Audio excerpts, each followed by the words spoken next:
भक्त दर्शनासाठी बसले. आता इकडे बद्रिकाश्रमामध्ये अनुसया माय आत्री ऋषी दत्त महाराजची वाट बघू लागले. कारण की बाबा भरपूर दिवस झाले की माझा दत्त प्रभू गेला, अजून का नाही आला. अशी अनुसया माय दत्त महाराजची धावा सुरू केली. सुरू करा.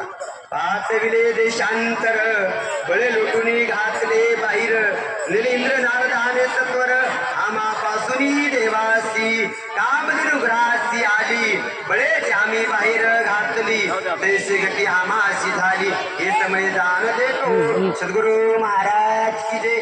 अनुसया माय म्हणते पातविले देशांतर, कारण की प्रत्यक्ष माय म्हणते की इंद्रदेवाला नारद देवाला आणि त्यांनी काय केलं की माझ्या गुरु महाराजाला माझ्या दत्त महाराजाला घेऊन गेले. तसं माझ्या घराशी कामधेनू गाय आली आणि मी काय केलं त्या कामधेनू गायला बळेची बाहेर लुटून दिलो. अशी माझी कारण की ब्रह्मांडाचा मालक दत्त प्रभू अशी अनुसया माईची भक्ती